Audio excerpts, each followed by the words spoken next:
នាយឧត្តមសេនីយ៍វង្សពិសេសបញ្ជាក់ថាផ្លូវក្រវ៉ាត់ព្រំដែនគឺជាគ្រឹះសំខាន់សម្រាប់ការពារអធិបតេយ្យភាពជាតិបង្កើនសន្តិភាពសាមគ្គីភាពនិងជំរុញការអភិវឌ្ឍតំបន់ព្រំដែនមីជាតិស្នាដៃខ្មែររសជាតិខ្មែរ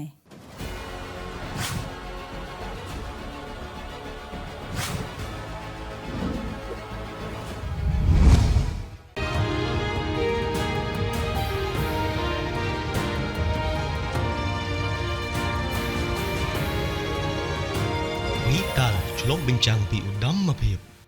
នាយឧត្តមសេនីយ៍វង្សពិសេសបានបញ្ជាក់ថាផ្លូវក្រវ៉ាត់ព្រំដែនគឺជាគ្រឹះសំខាន់សម្រាប់ការពារអធិបតេយ្យភាពជាតិបង្កើតសន្តិភាពសាមគ្គីភាពនិងជំរុញការអភិវឌ្ឍតំបន់ព្រំដែនហើយកងកម្លាំងយោធានិងវិស្វកម្មបានបំពេញភារកិច្ចដោយស្មោះត្រង់មិនខ្លាចគ្រោះថ្នាក់ជីវិតដូចជាគ្រាប់មីនយុទ្ធភ័ណ្ឌមិនទាន់ផ្ទុះនិងជំងឺឆ្លងផ្សេងៗ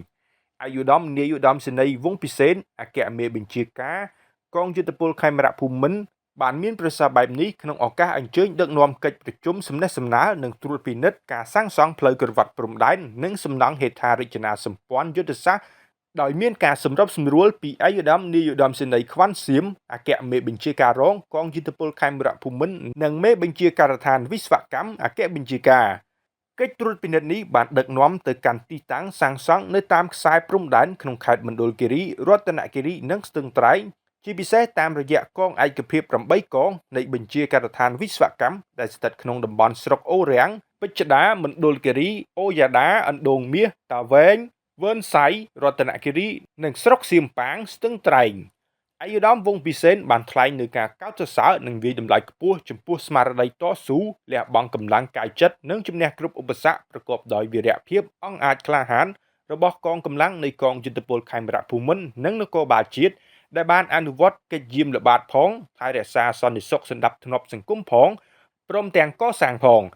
ជាក់ស្ដែងកងកម្លាំងវិស្វកម្មអគ្គបញ្ជាការបាននឹងកំពុងស្ថាបនាផ្លូវតាមបន្ទាត់ព្រំដែនដោយមិនគិតពីបញ្ហាប្រឈមដល់អាយុជីវិតដោយគ្រាប់មីននិងយុទ្ធភ័ណ្ឌមិនទាន់ផ្ទុះនិងជំងឺឆ្លងផ្សេងៗជាដើម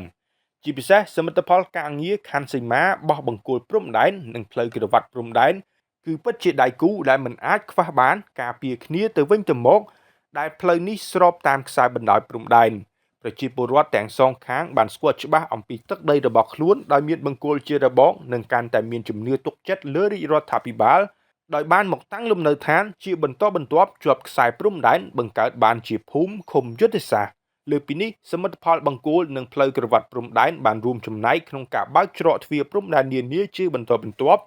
ការពង្រីកវិស័យកសិឧស្សាហកម្មទេសចរបង្កើនផលិតផលប្រកបដោយសក្តានុពលពហុវិស័យជំរុញកំណើនសេដ្ឋកិច្ចសង្គមមានទំនាក់ទំនងល្អការដោះដូរទំនិញរវាងប្រទេសជិតខាងគ្នាទៅវិញទៅមកបានល្អប្រសើរជិតស្និទ្ធស្អិតរមួតជាខ្លាំងប្រកបដោយមិត្តភាពនិងសាមគ្គីភាពវិកាលឆ្លុះបញ្ចាំងពីឧត្តមភាព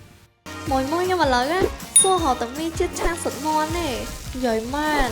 មីជាតិឆាសុតមន់ឆាក៏ឆ្ងាញ់ឆុងក៏ឆ្ងាញ់